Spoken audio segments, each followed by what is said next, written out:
Anamika chapter 9 ఒక వ్యక్తి యశ్వంత్ ఇంటి లోపలికి వచ్చాడు. కోమల్ ఇంకా రాజ్ గారిని చూసి నమస్కారం అండి అని అన్నాడు. కోమల్ ఇంకా రాజ్ గారు కూడా ఆయనని చూసి నమస్కారం అని అన్నారు. యశ్వంత్ కొంచెం సేపు మౌనంగా ఉండి ముందుకు వచ్చి నమస్తే అంకుల్, నా పేరు యశ్వంత్ అని అన్నాడు. ఆ వ్యక్తి మా అమ్మాయి చెప్పింది నీ గురించి అని అన్నాడు. నాన్న, యశ్వంత్ మన ఆఫీస్లో పెద్ద నాన్నతో కలిసి పనిచేస్తున్నాడు. మీకు గుర్తుందా? పెద్ద నాన్న తన ఆఫీసులో పనిచేసే ఒక అబ్బాయి ఉన్నాడని, అతని గురించి చాలా గర్వంగా చెప్పారు. అది ఇతనే అని అంది యష్న. హో, నువ్వేనా? అన్నయ్య నిన్ను చాలా మెచ్చుకుంటారు. ఇది చాలా మంచిది. నేను ఎవరో తెలియని వ్యక్తి చేతిలో నా కూతురుని ఎలా పెట్టాలి అని అనుకున్నా, కొంచెం భయపడ్డాను కూడా. ఇప్పుడు నాకు ఏ చింత లేదు. ఆయన కోమల్ మరియు రాజ్కుమార్ గారి వైపు చూసి, మీరు అంగీకరిస్తే నా కూతురు పెళ్లి మీ అబ్బాయితో చేయడానికి నాకు ఏమాత్రం అభ్యంతరం లేదు అని అన్నాడు యష్న వాళ్ల నాన్న. రాజ్కుమార్ గారికి మరియు కోమల్ గారికి యశ్వంత్ గురించి విని చాలా గర్వంగా అనిపించింది. మాకు కూడా ఏ అభ్యంతరం లేదు. మా కొడుకు ఇష్టం మీద మా ఇద్దరికీ నమ్మకం ఉంది. మేము కూడా అతని పెళ్లికి సిద్ధంగా ఉన్నాము అని అన్నారు రాజ్ కుమార్ గారు. కాసేపు కూర్చుని అలా మాట్లాడుకోవడం మొదలుపెట్టారు. ఆ తర్వాత వెళ్లిపోవాలని మాట్లాడుకోవడంతో ఆ ఇద్దరిని డ్రాప్ చేసేందుకు ముగ్గురూ బయటకు వచ్చారు. యష్న మరియు ఆమె తండ్రి కారులో కూర్చున్న తర్వాత యశ్వంత్ ఆమెకు బై చెప్పాడు. అయితే వాళ్లు కారులో వెళ్లిపోయాక తనకి ఏదో వింతగా అనిపించింది. అమ్మా నాన్న, మీరు లోపలికి వెళ్ళండి, నాకు ఒక పని గుర్తు వచ్చింది. నేను కాసేపట్లో తిరిగి వస్తాను అని అన్నాడు యశ్వంత్. సరే కన్నా అని అంది కోమల్. యశ్వంత్ త్వరగా అనాథాశ్రమానికి వెళ్లి త్రివేది గారి గురించి అడిగాడు. అతను అక్కడ పని చేసే వాడని పిలిచి, త్రివేది అంకుల్ ఎక్కడ ఉన్నారు అని అడిగాడు. ఆ పనివాడు యశ్వంత్తో, ఆయన వాళ్ల ఊరికి వెళ్లారు అని సమాధానం చెప్పాడు. అదేంటి, ఈ రోజు ఉదయం ఇక్కడ ఉన్నారు కదా, అప్పుడే వెళ్లిపోయారా అని అడిగాడు యశ్వంత్. సార్, అదేంటంటే త్రివేది గారి ఇంటి నుండి ముఖ్యమైన పనికి పిలిచారు. తన ఇంట్లో ఎవరికో ఆరోగ్యం బాగోలేదని ఫోను వచ్చింది, అందుకే తొందరగా వెళ్లారు అని అన్నాడు ఆ పనివాడు. హో, అవునా, సరే అని తను అక్కడే నిలబడి ఏదో ఆలోచిస్తూ తన మనసులో, మీరు హఠాత్తుగా ఊరు వెళ్లవలసి వచ్చిందా? ఏదో తప్పు జరిగిందని నా మనసు ఎందుకు చెబుతోంది? తను నిజంగా యష్నానేనా? యష్న ఇక్కడికి వచ్చే విషయం నేను ఎవరికీ చెప్పలేదు. అలాగే యష్న గురించి ఎవరికీ తెలియదు. ఆమె యష్న అని సాక్ష్యాధారాలన్నీ చెబుతున్నా నా మనసు ఎందుకు ఒప్పుకోవడం లేదు? అతను ఇదంతా ఆలోచిస్తుండగా అతని వెనుక నుండి, నమ్మకం కలిగిందా యశు అనే వాయిస్ వచ్చింది. యశ్వంత్ తిరిగి చూసి, నువ్వు ఇంటికి వెళ్ళలేదా అని అడిగాడు. లేదు నాన్న, ఇక్కడ ఏదో మర్చిపోయారంట, అందుకే మేము తిరిగి రావాల్సి వచ్చింది. నువ్వు నన్ను నమ్మలేదు కదా అని అంది యష్న. అలా కాదు. అదేంటంటే, ఇది చాలా విచిత్రంగా ఉంది. నన్ను క్షమించు, నేను నిన్ను నమ్మాలి, కానీ నువ్వు నిజంగా నా కళ్ల ముందు ఉన్నావని నేను నమ్మలేకపోతున్నాను. ఇప్పటి వరకు మనం దూరం నుండి లేఖల ద్వారా మాత్రమే మాట్లాడాము, కాబట్టి నాకు ఏమర్థం కావట్లేదు అని అన్నాడు యశ్వంత్ అయోమయంగా.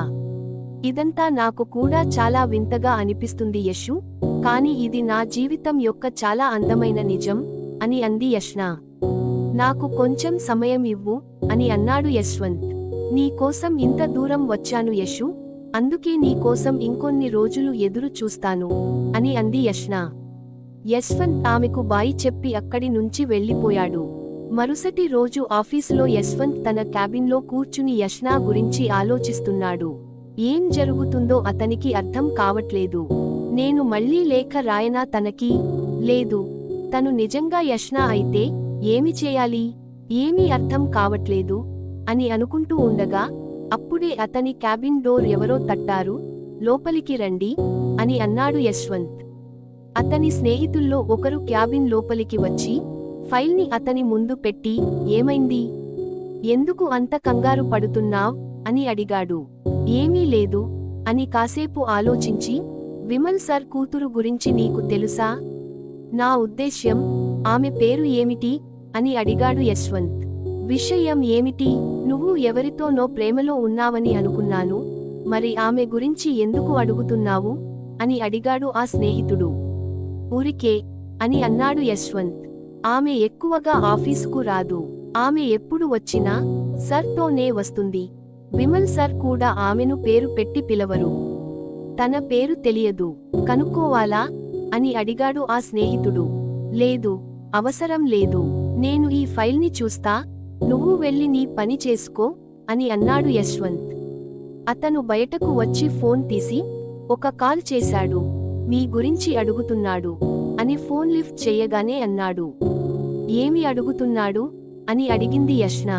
మీ పేరు గురించి అని అన్నాడు ఆ స్నేహితుడు. మళ్ళీ అడిగితే నా పేరు యష్నా అని చెప్పు, అర్థమైందా? అని అంది యష్నా. ఆ స్నేహితుడు గట్టిగా ఊపిరి పీల్చుకొని, సరే, మీరు చెప్పినట్లే చేస్తాను, కానీ నా జాబ్ అని అన్నాడు.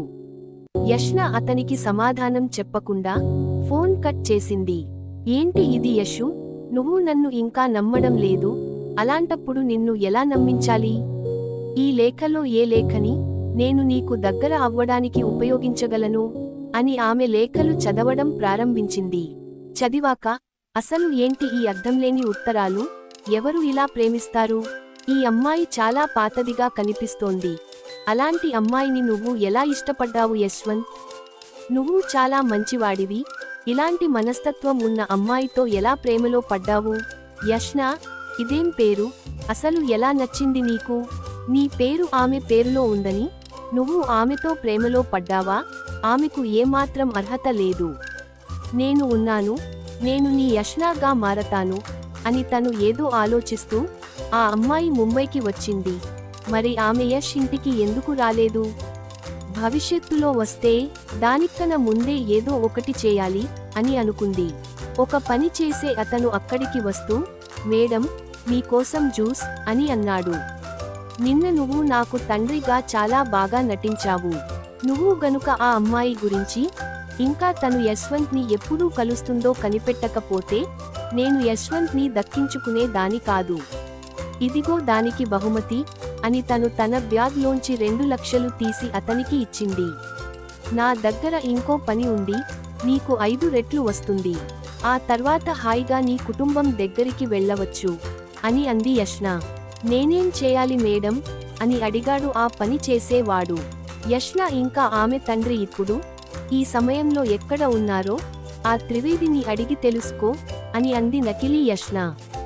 జస్ట్ 10 మినిట్స్ మేడం అని అతను వెళ్లి ఒక వ్యక్తికి ఫోన్ చేసి ఆ అమ్మాయి అడిగిన ప్రశ్ననే త్రివేదిని అడగమని చెప్పాడు. అతను ఫోన్ కట్ చేసి ఆమె వద్దకు వచ్చి, మేడం, నిన్న మనం అక్కడ నుండి బయలుదేరినప్పుడు వాళ్ళిద్దరూ అక్కడే ఉన్నారంట. తను మిమ్మల్ని ఆ అబ్బాయితో చూసింది, ఇంకా అతని అమ్మా నాన్న మిమ్మల్ని కోడలు అని పిలవడం విన్నారు. ఆ అమ్మాయి ఇంకా ముంబైలోనే ఉంది, కానీ వారు మనాలికి తిరిగి వెళ్లాలని నిర్ణయించుకున్నారు అంట అని ఇన్ఫర్మేషన్ ఇచ్చాడు. గుడ్, ఇది చాలా మంచి విషయం. ఆ అమ్మాయి యష్ని కలవకుండా చూసుకో అని అంది ఆ నకిలీ యష్నా. అలాగే మేడం అని అతను కాసేపు ఆలోచించి, మేడం అని అన్నాడు. ఆ అమ్మాయి తిరిగి మనాలికి వెళ్ళినప్పుడు నీకు నీ డబ్బు వస్తుంది అని అంది నకిలీ యష్నా. మరి తర్వాత ఏం జరిగి ఉంటుంది అంటారు? తెలుసుకుందాం నెక్స్ట్ అప్డేట్లో.